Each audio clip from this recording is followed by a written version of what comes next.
اور خواتین اور حضرات بچوں السلام علیکم. آپ کے صبر کی داد دیتا ہوں, بور نہیں کروں گا آپ کو, اس لیے کہ میں استاد صاحب کا ایک شعر ہے, اسٹیجاں تو ہوئی ہے تو سکندر ہوئی جائے, اسٹیجوں تھلے ہوئی ہے تو کلندر ہوئی جائے, یہ ہو جائے حکومت والا ڈے انہیں بھی کلندر ہوئی جائے. اور میں چونکہ اسٹیج کا آدمی رہا ہوں گفتگو کے حوالے سے, میرے لیے یہ مشکل نہیں ہے کہ پہلے لوگ بات کر کے اور اب کرنی مشکل ہے. وہ آریٹری کیا جو اسٹیج پر جا کے کہ جو میں کہنا چاہتا تھا وہ بات ہو گئی. آریٹر تو وہ ہے جو میتھ سائیکالوجی کو سمجھے, اور مجھے پتہ ہے آپ تھکے ہوئے ہیں اور آپ واٹس ایپ کے ایج میں پیدا ہوئے ہیں. آپ یقیناً تقریریں سن کے گفتگو سن کے یہ سمجھ رہے ہوں گے کہ محمد عاقب اور علامہ اقبال واٹس ایپ پر رابطے پہ تھے, ٹیلی فون ہوتے تھے. لیکن ڈاکٹر انیلا سلیم کی گفتگو کے بعد مجھے امید بندی کہ ہم تقریری مقابلوں میں شامل نہیں ہو رہے, صرف کہ انہوں نے تحقیق کی بنیاد پر باتیں کی ہیں. ہمارے یہاں پاکستان میں افسوس سے, میں چونکہ کھلی بات کرنے والوں میں سے ہوں, ہم یہاں ہسٹری کو گلوریفائی کرتے ہیں, یہاں ڈی گلوریفائی کرتے ہیں. ہم تاریخ کو ایک انتہا پر پہنچا دیتے ہیں, اس کو خوبصورت اپنی عظمت کو بیان کرتے ہوئے. تاریخ بہت تلخ ہوتی ہے, اس کے حقائق 1971 بھی ہوتا ہے دسمبر 16, اور اندلس کی شکست بھی ہوتی ہے, اور سلیمان عالی شان کا سیج توڑ کر واپس ویانا سے آنا بھی ہوتی ہے. وہ اس کی فتح تھی, اس کا وہ سیج توڑنا, ورنہ اس دن آٹومن امپائر ختم ہو جاتی. تاریخ کو جیسے ڈاکٹر انیلا سلیم صاحبہ نے بیان کیا, محمد عاقب یہ ایک زمانے کے لوگ تھے, لیکن یہاں بھی تقابل مختلف ہے ترکی اور پاکستان کا. آپ نے امت مسلمہ کے حوالے سے چونکہ بڑی باتیں سنی, میں آپ کو ترکی کی دوسرا اسپیکٹ بتاتا ہوں جو ریالٹی ہے. ہمارا جو ہندوستان تھا, ہماری دنیا کی سب سے بڑی برٹش انڈین آرمی تھی, 27 لاکھ لوگ بھرتی کیے گئے تھے اس وقت, جو آٹومن امپائر کو توڑنے کے لیے بھی جس کو کام لیا گیا. گیلیپولی میں جو فوج لڑی اس میں ہمارے بھائی لوگ بھی شامل تھے, اور اس گیلیپولی میں شکست دینے والا جو ایک کمانڈر تھا آٹومن کا, اس کا نام تھا مصطفیٰ کمال. اس شکست کی جو سبب بنا, چرچل نے اس فوج کو بنایا 1915 میں. وہ جو اینزیک آرمی تھی, چرچل جیسا مائنڈ سیٹ تھا. ہماری برٹش انڈین آرمی وہاں پر آٹومن امپائر توڑنے گئی تھی, یہ تلخ حقیقت ہے. اور جس شخص نے اس امپائر کو توڑنے کے خلاف مزاحمت کی, اس کا نام تھا مصطفیٰ کمال. اس کو پھر پاشا, مصطفیٰ کمال پاشا کہا گیا, اور پھر اس نے 6-7 جنگیں لڑی جو ترکی میں آج باپ کی حیثیت رکھتا ہے. باپ کہتے ہیں آتا ترک کو, ہمارے کچھ اور کہتے ہیں. ہمارے یہاں پروپیگنڈا تاریخ کو جیسے مسخ کیا گیا ہے, اسی لیے کہ ہم ترکی کا آج بھی نہیں جاننا چاہتے, 100 سال بھی جاننا نہیں چاہتے. ہم ترکی کو کوئی ایسی شکل پیش کرتے ہیں کہ وہ افغانستان ہے. وہ افغانستان نہیں ہے, وہ جدید ترکی ہے. وہ محمد عاقب ایرسوئے کا ترکی ہے, جس کا قائد مصطفیٰ کمال پاشا اتا ترک تھا, غازی مصطفیٰ کمال پاشا اتا ترک, جس نے برٹش انڈین آرمی کو بھی شکست دی, چرچل کو بھی, فرانس کو بھی, اٹلی کو بھی, یونان کو بھی, برطانیہ کو بھی. محمد عاقب اس وقت اس فوج کا سپاہی تھا جس کا سالار مصطفیٰ کمال پاشا اتا ترک تھا. ہمیں ہسٹری نہیں پڑھائی جاتی, کہانیاں اور شعروں میں گم کر دیا جاتا ہے. اس وقت برٹش انڈین آرمی استنبول کی گلیوں میں گھوڑوں پر چل رہی تھی. جب محمد عاقب شاعری کر رہا تھا امپیریلزم کے خلاف اور اتا ترک جنگ لڑ رہا تھا, یہ آپ کو نہیں بتایا جاتا, مجھے پتا ہے, آپ کو جان کے نہیں بتایا جاتا. اور اقبال یہاں پر اس آزادی کی تحریک کے ساتھ تھا جو برٹش انفلوئنس کے خلاف تھی. یہاں پر کلونیلزم اپنی پیک پر تھا, اور کلونیلزم ہمیں اپنی فوجوں میں بھرتی کر کے آٹومن امپائر توڑنے کے لیے استعمال کر رہا تھا. غزہ جس میں آج ہم رو رہے ہیں, اس غزہ کا جو زوال ہوا تھا یروشلم میں، اس وقت جو گھوڑے قیادت کر رہے تھے ان کی باغوں پشتوں کے اوپر ہمارے برٹش انڈین آرمی کے سولجر بیٹھے ہوئے تھے. یہ ہے حقیقت. اور محمد عاقب اس فوج کو شکست دینے کے لیے اس فوج کا فکری سپاہی تھا جس کی قیادت مصطفیٰ کمال پاشا اتا ترک کر رہے تھے. یہ حقائق ہیں. ہم کیوں ادھر ادھر کی خوبصورت تقریریں اور باتیں کرتی ہیں؟ ڈاکٹر نیلا سنگھ نے ریشنل باتیں کی. میں اس شخص کو ملا ہوا ہوں، ظفر حسن ایبک، اس گورنمنٹ کالج میں پڑھتے تھے، ٹین ایجر، آپ کی عمر سے چھوٹے تھے، سب سے آپ کے حال میں بیٹھے ہوئے سب لوگوں سے چھوٹے تھے، جو عبید اللہ سندھی کے ساتھ لڑنے کے لیے کابل گئے اور کابل سے سوویت یونین گئے، سوویت یونین سے آخری پناہ گاہ ان کی استنبول تھی مدد لینے کے لیے، آزادی کے لیے. عبید اللہ سندھی کے اسسٹنٹ ہوئے. روس میں وہ چرچل سے ملے. سوویت یونین ہوتا تھا جو کہ برٹش انڈین آرمی کے برٹش کے خلاف تھا. وہ ظفر حسن ایبک سیکٹری تھے. میں ان کو ملا ہوں. 89 میں ان کی ڈیتھ ہوئی. عبید اللہ سندھی کے وہ اسسٹنٹ تھے اور وہ اس خانقاہ سرائے ہند میں رہتے تھے. ہم سارے جاتے ہیں استنبول، کہتے ہیں وہی لو ٹرکی. کیا سیکھتے ہیں ہم ترکی سے؟ لو ٹرکی پتا کچھ بھی نہیں ہوتا. سوری ٹو سے، میں اپنے نوجوانوں کو بھی کہتا ہوں، وہ عبید اللہ سندھی جو اتا ترک کو ملے ہوئے تھے اور ان کے مرہون ملت تھے، آزادی کی جنگ کی قیادت کر رہے تھے، جنہوں نے اس بر صغیر کا پہلا آئین لکھا تھا آزاد ریاست بنانے کے لیے، عبید اللہ سندھی نے. اور کہا جاتا ہے اقبال کا خطبہ بھی انہیں سے انسپائر تھا. وہ بیٹھ کر انہوں نے ترکی میں لکھا. یہ ہیں پاکستان اور ترکی کے، جمہوریہ ترکی کے تعلقات، کہ وہ بر صغیر کا پہلا آئین آزادی کا جو لکھا وہ استنبول میں عبید اللہ سندھی نے لکھا. اور وہ سرائے ہند استنبول میں موجود ہے، جہاں پر سلطان ٹیپو کے جو کمانڈر تھے محمد سردار، ان کی قبر بھی موجود ہے. جب سلطان ٹیپو برطانیہ کے خلاف جنگ لڑ رہا تھا تو آٹومن سے مدد کے لیے، جو فوجی ٹریننگ کے لیے بھیجے گئے اور ان کی مدد چاہیے آٹومن سے، وہ استنبول میں ان کی جو رہائش تھی وہ سرائے ہند میں تھی. ان کی قبر بھی وہیں ہے جہاں پر عبید اللہ سندھی رہے. تو جو بر صغیر کے ترکوں سے تعلقات ہیں، اس کی تاریخ محمد عاقب اور سلطان فاتح سلطان کے زمانے سے ہے. چونکہ وہ جو سرائے ہے جو استنبول میں ہے، وہ فاتح سلطان نے 1453 میں بنوائی کہ بر صغیر سے جو اولیاء کرام کے مزارات پر آٹومن امپائر جاتے تھے وہ وہاں پر جا کر قیام کرتے تھے. اب یہ جیسے ڈاکٹر انیلا سلیم صاحبہ نے یہ بڑی ریشنلی گفتگو کی ہے، یہ ویژن ہوتا ہے. محمد عاقب کا بھی وہی ویژن تھا اور اقبال کا بھی وہی ویژن تھا. دونوں کلونیلزم کے خلاف تھے. محمد عاقب میرا خیال ہے زیادہ خلاف تھے ہمارے اقبال سے، چونکہ وہ پریکٹیکلی اس جدوجہد جس کا ڈاکٹر توقار نے ذکر کیا کہ جو وار آف انڈیپینڈنس تھی، وہاں وار موومنٹ آف انڈیپینڈنس نہیں تھی، وار آف انڈیپینڈنس تھی. ترکوں نے ترکیہ جمہوریہ جنگ لڑ کر بچایا اور اپنی قوم کو بچایا. ترکی میں 1,24,000 کے قریب ترک تھے 1920-21 میں، اور ان کو 3 آپشن دی جانی تھی ترکوں کو اگر شکست ہو جاتی. بالکل اسپین کی طرح نکل جاؤ، کنورٹ ہو جاؤ یا مرنے کے لیے تیار ہو جاؤ. لیکن ترکوں نے لڑنے پر ترجیح دی. اور آپ کو پتہ ہے دوملو بنار کی جو فیصلہ کن جنگ ہے جو ترکوں نے لڑی، دوملو بنار بڑی قومیں اور بڑے لیڈر کیا ہوتے ہیں. دوملو بنار میں 700 کلومیٹر لمبی حصار بنا کر یونانی پڑھ رہے تھے اس آیا صوفیہ کو واپس لینے کے لیے، جس کا ڈاکٹر صاحب نے ذکر کیا ہے. وہ اعلان کر چکے تھے کہ ہم بیزنٹینین امپائر ریسٹور کریں گے. یونانی جیت چکے تھے تقریباً. دوملو بنار میں جب شکست ہوئی، کتنے ہیں جو دوملو بنار جاتے ہیں؟ میں جب وہاں گیا ہر سال جاتا ہوں، I was so excited کہ کیسے ترک اپنے ہیروز کو زندہ رکھتے اور مانتے ہیں. پورا علاقہ دوملو بنار کا جو وار آف انڈیپینڈنس کا آخری مارکا تھا دیکھنے والا ہے. جب وہاں پر کمانڈر مصطفیٰ کمال پاشا کو یہ اطلاع ہوئی کہ یونانیوں کو شکست ہو چکی ہے، یہ تاریخ کی باتیں نہیں ہیں، یہ ڈرامے کی باتیں نہیں ہیں، اس کی تصویریں حقیقت موجود ہے. ابھی انٹرنیٹ پہ کھول لیں دوملو بنار.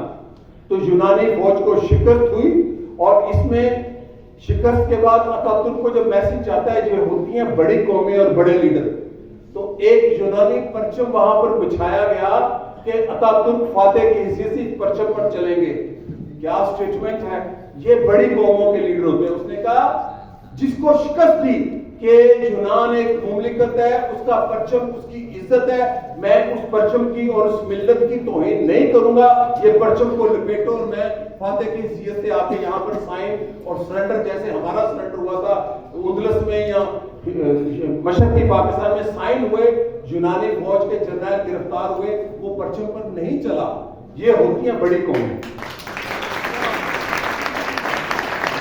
آج آپ جہاں جو بیٹھے ہیں جدید ترکی کس لیے بیٹھے ہیں؟ ترکوں سے سیکھیں. میں ہمیشہ کہتا ہوں کیا سیکھا ہم نے؟ ہم بہت جاتے ہیں ترکی, کیا سیکھا ترکوں سے؟ میں نے 3-4 چیزیں سیکھی. تعلیم 100% لٹریسی ریٹ ہے, 100%. ان کا یونس ایمرے سینٹر آپ کو تعلیم دینے جا رہا ہے, ترکی زبان سیکھیں. میں یہاں بتاتا جاؤں کہ میں یہاں اورینٹیڈ کالج کا اسٹوڈنٹ ہوا 81 میں ترکی زبان سیکھنے کے لیے ڈاکٹر صاحب. تو یہاں میرے استاد تھے ترکی سے آئے, ایرزیروم سے, محرم. تو وہ نہ ان کو اردو آتی تھی نہ انگریزی آتی تھی, وہ ہم ترکی زبان سیکھتے رہے. تو مجھے ایک لفظ یاد ہو گیا جو ابھی تک یاد ہے, ترکیچی بالمیولو. تو میرے علاوہ باقی کلرک یہاں استاد تھے. تو میری آپ سے استدعا ہے کہ ان بچوں کو ترکی زبان ضرور سکھائیں, اور آپ کو پھر پتا چلے گا کہ ترکوں نے یونس ایمرے سینٹر نام کیوں رکھا ہے. یہ بات کسی دن پھر کروں گا. یونس ایمرے سینٹر نام کیوں رکھا ہے ترکی نے اپنے کلچرل سینٹر کا؟ رومی کیوں نہیں رکھا؟ دس از ویری امپورٹنٹ. چونکہ ترکوں کا شاعر یونس ایمرے ہے, اس نے جو شاعری کی وہ شاعری آج بھی رومی سے کم نہیں ہے. وہ شاعری کسانوں, دہقانوں اور روحانیت پر مبنی ہے. ترک اپنی چیزوں پر جس طرح فخر کرتے ہیں ہم نہیں کرتے. میں تو کرتا ہوں اپنی چیزوں پہ فخر. میں نے اپنے پر فخر کرنا ترکوں, ایرانیوں اور عربوں سے سیکھا ہے. وہ اپنے پر فخر کرتے ہیں, ہم سیلف ہیٹڈنس کا شکار ہیں. ہم کم نہیں ہیں ترکوں سے, یہ بھی میں آپ کو بتا دوں. ترک ہمارے بھائی ہیں. میں اکثر کہتا ہوں ترک دوستوں کو, ان کے حکمرانوں کو بھی کہتا ہوں کہ آپ نے ہماری مدد کی سیلاب میں, آپ نے ہماری مدد کی زلزلے میں, ہم نے بھی آپ کی مدد کی جب قبرص کا مسئلہ ہوا 1974 میں, اور پاکستان کی حکومت نے اعلان کیا کہ ہماری ایئر فورس, ہمارے بحری جہاز, ہماری فوج آپ کی ہے. تو ہم ترکوں کے دوست ہیں, ترک ہمارے دوست ہیں, لیکن ہم ترکوں سے سیکھتے نہیں ہیں. ہم تاریخ کے اندر گھر بناتے ہیں, ترک تاریخ سے سیکھتے ہیں. ترکوں نے سیکھا, سلجوکوں سے آٹومن بنے, آٹومن سے ماڈرن ترکی بنا. آج ترکی دنیا کا ایک مضبوط ملک ہے, ایک مضبوط معیشت ہے. کس لیے ہے؟ آج بلنکن جو امریکہ کا وزیر خارجہ ترکی جا کے بیکنگ کرتا ہے, 2.5 گھنٹے ترک وزیر خارجہ سے بات کرتا ہے کہ مجھے غزہ میں پھنسے ہوئے 250 یا 500 جتنے وہ اسرائیلی ہیں وہ واپس باغزار کراؤ. اور ترکی کا صدر رجب طیب ایردوان اس دن ملنے سے انکار کرتا ہے اور جلسے کرتا ہے, اور پورے ترکی میں امریکہ کے خلاف مظاہرے ہوتے ہیں. کیوں ہوتے ہیں؟ کہ رجب طیب ایردوان مضبوط ہے, ترکیہ مضبوط ہے, ترک قوم مضبوط ہے, معیشت, تعلیم اور تہذیب کے حوالے سے.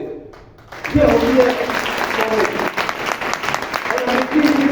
ناکام جاتا ہے ترکی سے, وہ واپس جاتا ہے تو بائیڈن یہ کہتا ہے کہ ہم اسرائیل کو غزہ پر قبضہ نہیں کرنے دیں گے. یہ ہے ترکی کی طاقت, یہ ہے ترکی کی طاقت.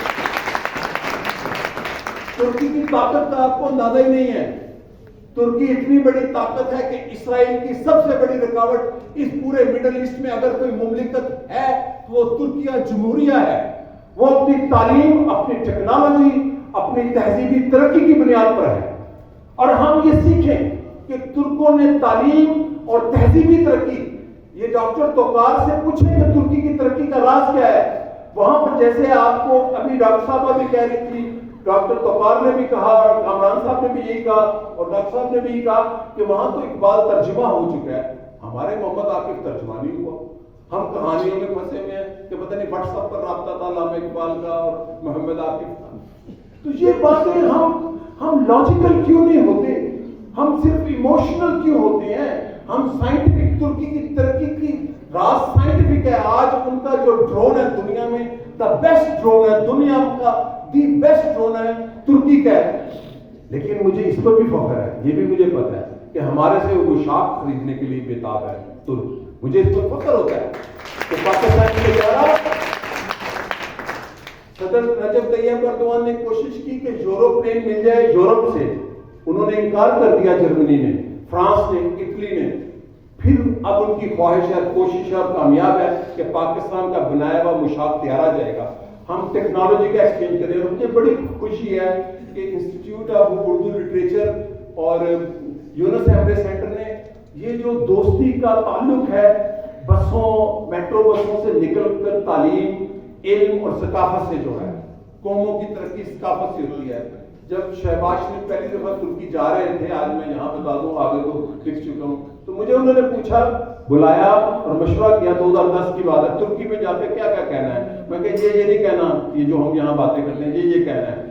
میں نے ان کو بار بار کہا، بسیں لائیں، ٹیکسیاں لائیں، کوڑا اٹھانے والے لائیں، وہ یونیورسٹیز کی آپس میں تعلقات بنائیں. ترکی کی یونیورسٹی، بلکیت یونیورسٹی، اپنا مڈل ایسٹ ٹیکنیکل یونیورسٹی، آپ دیکھیں تو صحیح، ہم رینکنگ کرتے ہیں 30,000 جس کے اسٹوڈنٹ ہو جائیں، 50,000 کی ایشیا کی بڑی، ہمارے ہاں ہر چیز ایشیا کی بڑی ہے، اسٹیڈیم بھی، ریلوے اسٹیشن بھی، وہ جیلی سامان بیچنے والی معذرت کے ساتھ حبیب سینٹر بھی، جس یورپ ایشیا میں جاپان آتا ہے لیکن مارکیٹ بڑی یہاں ہے حبیب سینٹر.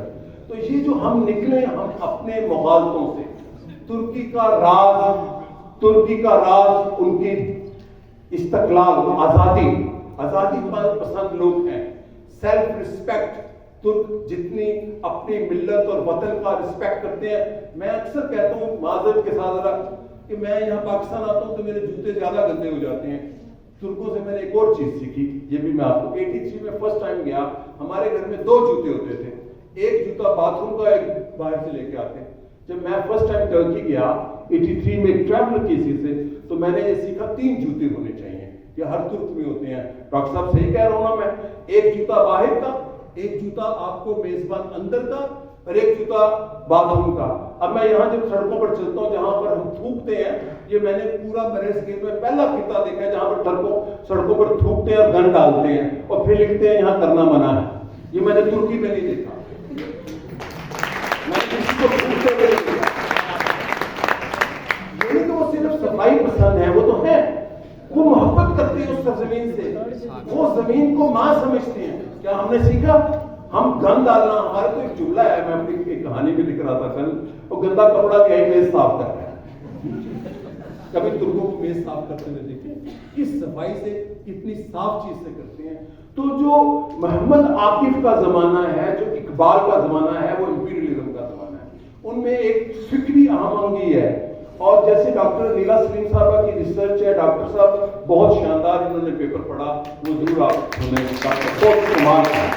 مجھے بڑی خوشی ہوئی کہ ہمارے ہاں ایسے اساتذہ ہیں جو جذباتیت سے نکال کے، جذباتیت اچھی چیز ہے لیکن لاجک اور منطق، نبی پاک صلی اللہ علیہ وسلم نے بھی لاجک اور منطق، صلح حدیبیہ لاجک اور منطق تھی، ورنہ وہ واپس نہ جاتے مدینہ.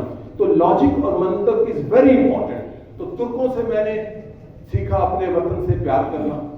میں پہلے پاکستانی ہوں پھر ترک ہوں، سچی بات ہے. مجھے کہتے ہیں، ایک ہمارے سیکرٹری خارجہ تھے، یہاں ترکش نیشنل ڈے تھا ان کا، یور نیشنل ڈے. میں کہا میرا نیشنل ڈے ترک پاکستان ہے. I love Turkey but my country is Pakistan. اور میں ترکی کو اتنا ہی وطن اپنا سمجھتا ہوں جتنا پاکستان. میں یہ جذباتی اسٹیج پر آ کے باتیں کرنے والا نہیں ہوں. میرا وطن میرا ملک ہے جس نے مجھے پیدا کیا، جہاں سے میں رزق کماتا ہوں، جس کی وجہ سے مجھے ترک رسپیکٹ دیتے ہیں. مجھے ترک میرے پاکستانی ہونے پر رسپیکٹ دیتے ہیں، اور میں ترکوں کے ساتھ بھائی کی طرح ملتا ہوں، اور میں ترکی کو بھی اتنی عزت دیتا ہوں جتنا میں اپنے ملک کو دیتا ہوں. تو ہمیں ترکوں سے سیکھنا ہے. اور یہ بات بہت اہم ہے. ڈاکٹر توقار صاحب کا یونس ایمرے سینٹر میں آنا پاکستان کے لیے ایک بہت خوشائن بات ہے کہ جو ڈپلومیٹک، جو ملیٹریلی ہمارے تعلقات ہیں دونوں ملکوں کے، مجھے جو میرے نالج میں اب اور مضبوط ہوں گے.